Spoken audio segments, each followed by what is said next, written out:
teman-teman saya akan membahas terkait rancangan implementasi layanan advokasi di sekolah. Nah, ini ada salah satu contoh kasus di mana siswa dari keluarga kurang mampu yang tidak dapat mengikuti kegiatan praktikum dan kegiatan sekolah karena keterbatasan biaya. Dan ini ada masalah utamanya, yaitu dalam kasus ini adalah siswa tidak dapat mengikuti beberapa kegiatan pembelajaran di sekolah dikarenakan keterbatasan ekonomi yang menyebabkan siswa tidak mampu membayar iuran kegiatan praktikum maupun kegiatan sekolah lainnya. Hal ini menyebabkan beberapa dampak negatif, seperti yang pertama itu tidak dapat mengikuti kegiatan pembelajaran secara optimal. Yang kedua, mendapat penilaian kurang aktif dari guru. Yang ketiga, mengalami penurunan kepercayaan diri. Dan keempat, ada berpotensi mengalami ketinggalan akademik. Selanjutnya dalam kasus ini sifat masalahnya yaitu masalah individu. Yang pertama, masalah individu ini berkaitan langsung dengan kondisi yang dialami oleh siswa itu sendiri. Dalam hal ini siswa mengalami hambatan mengikuti kegiatan pembelajaran karena keterbatasan ekonomi keluarga. Siswa juga mengalami tekanan psikologis karena merasa berbeda dengan teman-temannya serta merasa tidak mampu mengikuti kegiatan sekolah secara penuh.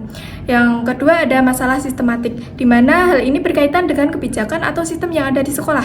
Dalam kasus ini, kebijakan sekolah yang mewajibkan pembayaran iuran kegiatan tanpa mempertimbangkan kondisi ekonomi siswa dapat menimbulkan ketidakadilan bagi siswa yang berasal dari keluarga yang kurang mampu. Dengan hal ini, masalah ini tidak hanya berkaitan dengan kondisi individu siswa itu sendiri, tetapi juga berkaitan dengan sistem atau kebijakan yang berlaku di sekolah itu sendiri. Selanjutnya, ada beberapa faktor yang mengaruhi munculnya masalah ini. Yang pertama, ada faktor ekonomi. Keterbatasan ekonomi keluarga menyebabkan siswa tidak mampu membayar iuran kegiatan yang ditetapkan oleh sekolah. Yang kedua, ada faktor kebijakan sekolah, di mana kebijakan yang mewajibkan pembayaran iuran kegiatan tanpa adanya sistem bantuan atau keringanan bagi siswa kurang mampu dapat menimbulkan ketidakadilan. Yang ketiga, ada faktor sosial, di mana siswa dapat mengalami tekanan sosial karena merasa berbeda dengan teman-temannya yang mampu mengikuti semua kegiatan yang ada di sekolah. Yang terakhir, ada faktor psikologis. Kondisi ini dapat memengaruhi kepercayaan diri siswa itu sendiri. Selain itu, ada motivasi belajar serta keterlibatan siswa dalam kegiatan kelas. Selanjutnya, ini ada terkait analisis regulasi atau dasar hukum. Yang pertama, pasal 31 ayat 1 Undang-Undang Dasar 1945. Pasal ini menyatakan bahwa seluruh warga negara termasuk siswa dari keluarga kurang mampu memiliki hak yang sama untuk memperoleh pendidikan tanpa adanya diskriminasi. Yang kedua, Undang-Undang Nomor 20 Tahun 2003 tentang Sistem Pendidikan Nasional, pasal 5 ayat 1, di mana setiap warga negara mempunyai hak yang sama untuk memperoleh pendidikan yang bermutu. Yang kedua, pasal 11 ayat 1, yaitu peraturan ini menegaskan bahwa setiap siswa harus mendapatkan kesempatan yang sama dalam memperoleh pendidikan dan tidak boleh terhambat oleh faktor ekonomi. Yang ketiga, ada Permendikbud nomor 11 tahun 2014 tentang bimbingan dan konseling, yaitu konselor sekolah memiliki tanggung jawab profesional untuk melakukan advokasi apabila terdapat siswa yang mengalami hambatan dalam memperoleh hak pendidikan. Yang keempat, yaitu Undang-Undang Nomor 35 Tahun 2014 tentang Perlindungan Anak. Pada pasal 9 ayat 1 berisi setiap anak berhak memperoleh pendidikan dan pengajaran sesuai dengan minat dan bakatnya. Selanjutnya, yang ketiga, yaitu perencanaan strategi advokasi. Dalam perencanaan ini, data yang perlu disiapkan yaitu yang pertama data identitas siswa, yang kedua data kondisi ekonomi keluarga siswa, yang ketiga data nilai akademik siswa, keempat data partisipasi siswa dalam kegiatan sekolah, yang kelima catatan observasi guru, dan terakhir yang keenam yaitu informasi kebijakan sekolah mengenai iuran kegiatan.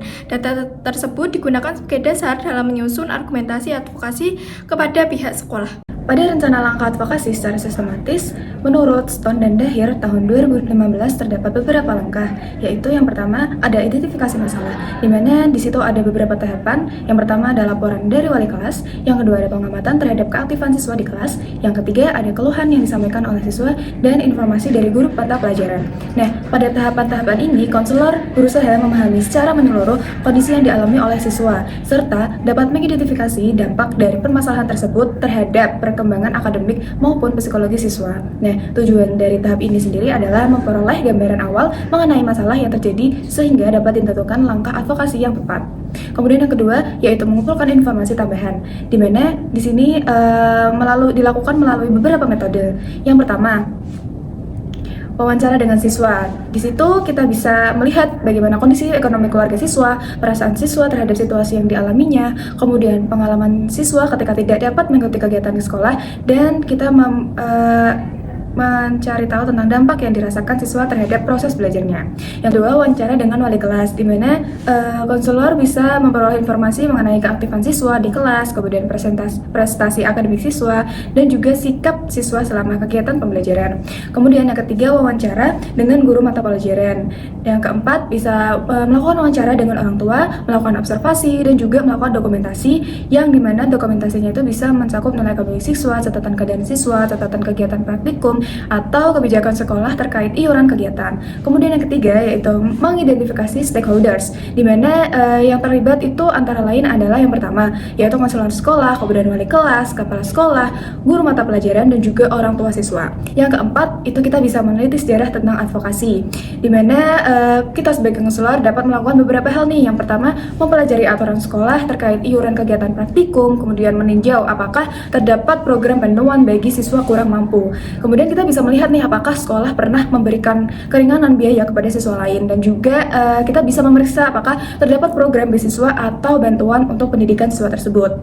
Yang kelima itu kita bisa melakukan identifikasi tentang hambatan, di mana hambatan yang mungkin terjadi adalah adanya aturan sekolah yang mewajibkan pembayaran iuran kegiatan, atau kekhawatiran pihak sekolah terhadap keterlibatan administrasi kegiatan, atau mungkin adanya kekurangan pemahaman gurunya nih mengenai kondisi ekonomi siswa, atau mungkin adanya persepsi nih bahwa siswa yang tidak membayar iuran itu mungkin tidak boleh mengikuti kegiatan seperti itu. Kemudian yang keenam, mengembangkan rencana tindakan, di mana di sini ada perencanaan advokasi itu harus disusun secara struktur dengan mempertimbangkan kondisi siswa, kebijakan siswa, serta pihak-pihak yang terlibat dalam proses penyelesaian masalah. Yang keenam itu ada mengembangkan rencana tindakan. Nah, rencana tindakan ini tuh terdapat beberapa level advokasi. Yang pertama itu advokasi level individu. Level individu, konselor itu memberikan bantuan langsung kepada siswa agar mampu menghadapi kondisi yang dialaminya. Yang kedua, advokasi level sistem sekolah. Nah, level sistem sekolah ini tuh konselor berupaya melibatkan pihak sekolah untuk mencari solusi terhadap hambatan yang dialami siswa. Yang terakhir itu ada advokasi level kebijakan. Level kebijakan ini tuh konselor mendorong pihak sekolah untuk mempertimbangkan kebijakan yang lebih inklusif bagi siswa keluarga dari yang kurang mampu. Untuk mencapai tujuan advokasi, konselor dapat menggunakan beberapa strategi. Yang pertama, memberikan layanan konseling kepada siswa untuk membantu meningkatkan kepercayaan diri dan motivasi belajar. Yang kedua, mengadakan pertemuan bersama pihak sekolah untuk membahas permasalahan yang dimiliki atau yang dialami siswa. Yang ketiga, menyampaikan data hasil asesmen mengenai kondisi siswa kepada pihak yang memiliki kewenangan dalam pengambilan keputusan. Yang keempat, mengusulkan solusi yang memungkinkan siswa tetap dapat mengikuti kegiatan pembelajaran. Terakhir, mendorong adanya kesepakatan bersama terkait bentuk dukungan yang dapat diberikan kepada siswa. Itu ada contoh tabel perencanaan yang sudah mencakup level advokasi dan strategi advokasi. Tabel perencanaan itu mencakup aktivitas, mitra, jadwal, dan catatan. Kemudian untuk mitranya sendiri itu ada kepala sekolah, wali kelas, guru mata pelajaran, dan orang tua siswa. Ketujuh atau evaluasi. Evaluasi ini tuh dilakukan untuk mengetahui sejauh mana layanan advokasi yang dilakukan telah mencapai hasil tujuan yang diharapkan. Kemudian itu ada beberapa aspek yang harus dievaluasi. Yang pertama itu pemenuhan hak siswa. Apakah siswa sudah dapat mengikuti kegiatan praktikum dan kegiatan sekolah lainnya. Yang kedua, perubahan kebijakan sekolah. Nah, apakah sekolah mulai memberikan kebijakan yang lebih fleksibel bagi siswa dengan keterbatasan ekonomi. Yang ketiga, perkembangan akademik siswa. Apakah terdapat peningkatan partisipasi dan prestasi belajar siswa. Terakhir, ada monitoring jangka panjang. Nah, ini tuh konselor perlu melakukan monitoring secara berkala untuk memastikan bahwa siswa tetap mendapatkan dukungan yang diperlukan.